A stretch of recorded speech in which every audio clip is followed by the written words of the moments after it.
এখানে আয়াত তেলাওয়াত করেছি। আল্লাহ সুবহানাহু ওয়া তাআলা সেই আয়াতে বলছেন, লাউ আনজালনা হাযাল কুরআনা আলা জাবালিন লা রাআইতাহু খাশিআম মুতাসাদ্দিআম মিন খাশিয়াতিল্লাহ।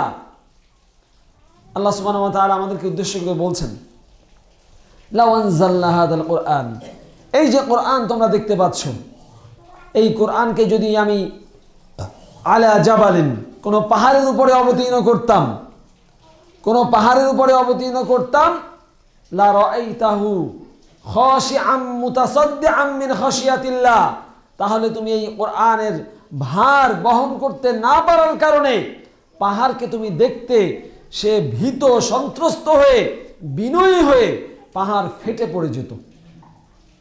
সুবহানাল্লাহি ওয়া বিহামদিহি।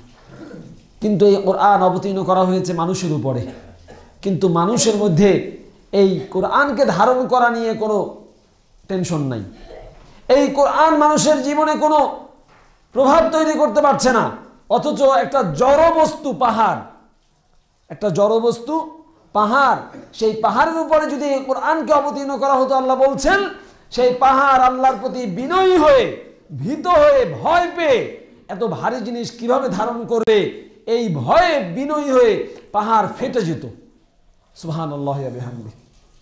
কিন্তু মানুষ যার এত সেন্সিটিভিটি আছে, মানুষের মানে এত স্পর্শকাতর মানুষ, এত মায়া, এত মোহাব্বত, এত ভালোবাসা মানুষের মধ্যে, এত ভালো লাগা, এত খারাপ লাগা কাজ করে মানুষের অন্তরে, কিন্তু কোরআন তার অন্তরে সামান্যতম প্রভাব বিস্তার করতে পারছে না। আমরা প্রতিদিন সালাতের মধ্যে, সালাতের বাইরে কোরআনের অনেক আয়াত তেলাওয়াত শুনি, অনেক আয়াতের তেলাওয়াত শুনি, ইমাম সাহেব তেলাওয়াত করে শুনি, নিজেরা যখন পড়ি সালাত তখন তেলাওয়াত করি। কোনো আয়াত আমার অন্তরকে কাঁদায় না, কোনো আয়াত আমার অন্তরকে হাসায় না। জান্নাতের আয়াত আসে, আমি আল্লাহ সুবহানাহু ওয়া তাআলার কাছে জান্নাত চাইতে পারি না, কারণ আমি বুঝি না যে ওটা জান্নাতের আয়াত না কিসের আয়াত। জাহান্নামের আয়াত চলে যাচ্ছে, কিয়ামতের ভয়াবহতার বর্ণনা দিয়ে যাচ্ছে আয়াতগুলো, অথচ আমি টেরই পাচ্ছি না যে এই আয়াতে কি বলা হয়েছে। আমি দু একটা উদাহরণ দেই, কারণ উদাহরণ আপনাদের সবার জানা আছে। সূরা লাহাব, যেটাকে মাসাদও বলা হয়, সেখানে পড়ছেন না, তাব্বাত ইয়াদা আবি লাহাব। হ্যাঁ, আবু লাহাবের হাত ধ্বংস হোক। এখানে একজন কাফেরের নাম উচ্চারণ করে আল্লাহ সুবহানাহু ওয়া তাআলা তার ধ্বংসের কথা বলেছেন, তার স্ত্রী ধ্বংসের কথা বলেছেন।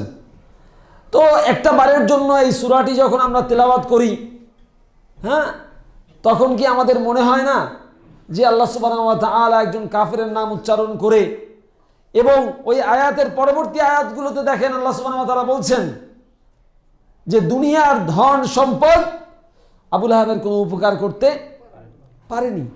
তাহলে সেও তো একজন মানুষ, কত প্রভাবশালী একজন মানুষ ছিল, কিন্তু দুনিয়ার ধন সম্পদ তাকে কোনো প্রভাব, মানে পরকালে তাকে বাঁচাবার জন্য কোনো উপায় তৈরি করতে পারেনি। পরে অন্য আরেকটা সূরায় যান, আল্লাহ সুবহানাহু ওয়া তাআলার কিয়ামতের বর্ণনা দিচ্ছেন, আল কারিয়াতু মাল কারিয়াহ ওয়া মা আদরাকা মাল কারিয়াহ ইয়াওমা ইয়াকুনুন নাসু কাল ফারাশিল মাবসুস ওয়া তাকুনুল জিবালু কাল ইহনিল মানফুস। আল্লাহু আকবার। এই আয়াতগুলোর অনুবাদ যদি আমার জানা থাকতো, অন্তত এই আয়াতগুলো যখন কোরআন এই মানে ইমাম সাহেব তেলাওয়াত করতেন, তখন আমাদের অন্তর অন্যদিকে ঘোরাফেরা করতে পারত না। কারণ এই আয়াতগুলোতে কিয়ামতের যে ভয়াবহতা বর্ণনা করা হয়েছে, পাহাড়গুলো কিয়ামতের সময় যেভাবে ধুনিত তুলা ওড়ে, ওই যখন লেপ তোষক বানায় তখন দেখবেন না, ওই যারা ধুনট তারা যখন লেপ বানায় তখন ধোঁয়া, মানে এই যে তুলা ওড়ে না, সেই যে তুলা যেভাবে ওড়ে বাতাসে আকাশে, সেরকম পাহাড়গুলো কিয়ামতের আগে উড়বে। সেই কথা আল্লাহ বলছেন, সেই কথা আল্লাহ বলছেন। অথচ সূরা কারিয়া আমরা সবাই পারি হয়তো, কিন্তু এই সারা জীবনে 20, 30, 50 বছরের জীবনে সূরা কারিয়ার অনুবাদ পড়ার সময় আমাদের হয় নাই। এই কথাগুলো বলছি এই জন্যই যে কোরআন আমাদেরকে হাসায়ও না, কাঁদায়ও না। এই কোরআনটা স্রেফ রমজান মাসে তেলাওয়াতের একটা কিতাব। এই কোরআনটা স্রেফ রমজান মাসে তেলাওয়াতের একটা কিতাব। অনেকেই আমাদের মধ্যে এমন আছি, গত রমাদানে কোরআনটাকে ধরে দেখেছি, কিন্তু আজ পর্যন্ত কোরআনটা দ্বিতীয়বার স্পর্শ করার তৌফিক হয় নাই। আছেন এরকম? ও মানুষ আছে, হয়তো রেখে দিয়েছেন আগামী রমাদানে আবার একখানা খতম দিবেন, আগামী রমাদানে আবার ধুলবালি যা পড়েছে গিলাফের উপরে মুছে তারপরে আবার শুরু করবেন, পয়লা রমজান 27-এ খতম দিয়ে বক্সাই দিবেন, ইত্যাদি ইত্যাদি করবেন, নিয়াত করে রেখেছেন।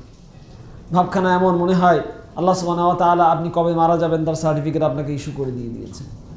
কোনো নিশ্চয়তা আছে আগামী রমাদান পর্যন্ত আমরা বাঁচতে পারবো কেউ? কিসের ভরসায় রেখে দিয়েছি কোরআনকে? এই দুনিয়ায় আল্লাহ সুবহানাহু ওয়া তাআলার ভালোবাসা থেকে বঞ্চিত হওয়া হচ্ছে সবচেয়ে বড় আযাব বলছিলাম। আর এই আযাব বাস্তবায়ন হয় দুইভাবে। আল্লাহ সুবহানাহু ওয়া তাআলার মহব্বত থেকে, আল্লাহ সুবহানাহু ওয়া তাআলার ভালোবাসা থেকে বঞ্চিত হওয়ার মাধ্যমে যে আযাব শুরু হয়, এই আযাব বাস্তবায়িত হয় দুইভাবে। কয়ভাবে? দুইভাবে। একটা হচ্ছে শারীরিক শাস্তি, দৃশ্যমান শাস্তি, অর্থাৎ আপনাকে আল্লাহ সুবহানাহু ওয়া তাআলা, আপনি বা আমি একটা পাপ করেছি, আমাকে দৃশ্যমান একটা শাস্তি দিলেন, কি আমার ব্যবসায় লস হয়ে গেল, এটার দ্বারা আল্লাহ সুবহানাহু ওয়া তাআলা আমাকে শাস্তি দিলেন, আমি দেখতে পেলাম, অনুভব করতে পারলাম। অথবা ধরেন আমি একটা বিপদে পড়েছি, অ্যাক্সিডেন্ট হয়েছে, আমার মোটরসাইকেল অ্যাক্সিডেন্ট করে আমার পাটা ভেঙে গেছে, আল্লাহ সুবহানাহু ওয়া তাআলা এরকম শাস্তিও দেন এবং দিতে পারেন।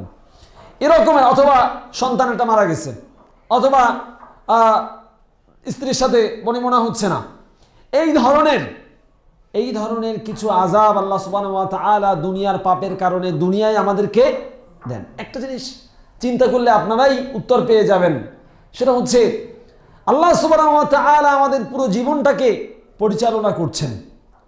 আল্লাহ সুবহানাহু ওয়া তাআলার দৃষ্টি, তার শ্রবণ, তার পরিচালনার বাইরে আমরা একটা সেকেন্ডের জন্য যেতে পারবো না।